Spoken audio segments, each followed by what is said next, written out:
스킨다 피부과는 주로 악성 색소 질환들, 그 다음에 치료가 어려운 난치성 여드름 환자들이 많이 방문해주고 계십니다.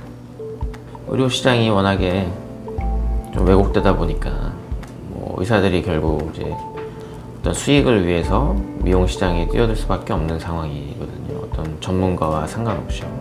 일단 저는 약을 처방할 때 가장 중요한 거는 물론 효능뿐만 아니라 안전성을 생각해서 어떤 부작용이라든가 이런 것들을 가능하면 피할 수 있도록 약의 기간이라든가 용량 같은 것을 굉장히 정확하게 좀 조절하려고 하고 있고요.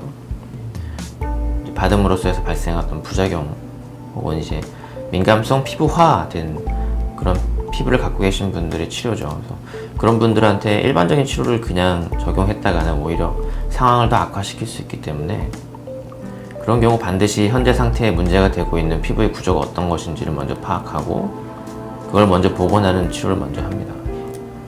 다시 이제 치료를 견딜 수 있는 정상 상태 복구를 먼저 시행한 이후에 다시 처음에 가지고 있었던 병변에 대한 치료를 진행할 수 있는 거죠. 어떻게 하면 기존 치료의 어떤 효과를 좀 높이면서도 그 치료법들이 가지고 있던 어떤 부작용들을 줄일 것인가에 대해서 나름 공부를 하고 연구를 해서 그런 박피 용액들의 조성을 좀 조절하고 부작용을 줄일 수 있는 성분들을 추가하는 그런 연구들을 지속적으로 시행하고 있고 그런 결과들로 얻어진 치료제들을 지금 현재 치료에 이용하고 있는 겁니다. 어빔약의 레이저와 롱펄스 알렉산드라이트를 조합시켜서 난치성 색소 질환들을 치료하는 그런 치료법들은 제가 영국 학회지 더마톨로지 서저리지에서 게재한 바 있고요. 실제로 이런 치료법들을 다양한 학술대의 발표를 통해서 인정받은 바 있습니다. 또 치료하면 대부분의 색소 질환 그리고 여드름 관련된 질환들은 상당한 호전을 볼 수 있습니다.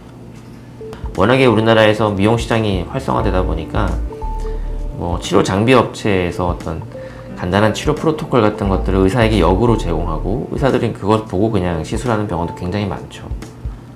이제 그래서 잘 되면 다행인데 상당수는 거의 효과가 없거나 또 불행하게도 또 적지 않은 수는 오히려 병변이 악화되는 경우가 굉장히 많습니다.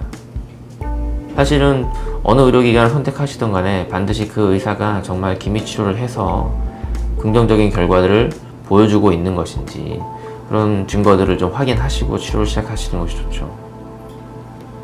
현재 저희 병원이 다른 피부과보다는 좀 다른 점은 결국은 어떤 좀 어려운 케이스에 연구를 많이 하고 있고 도전을 많이 하고 있고 실제로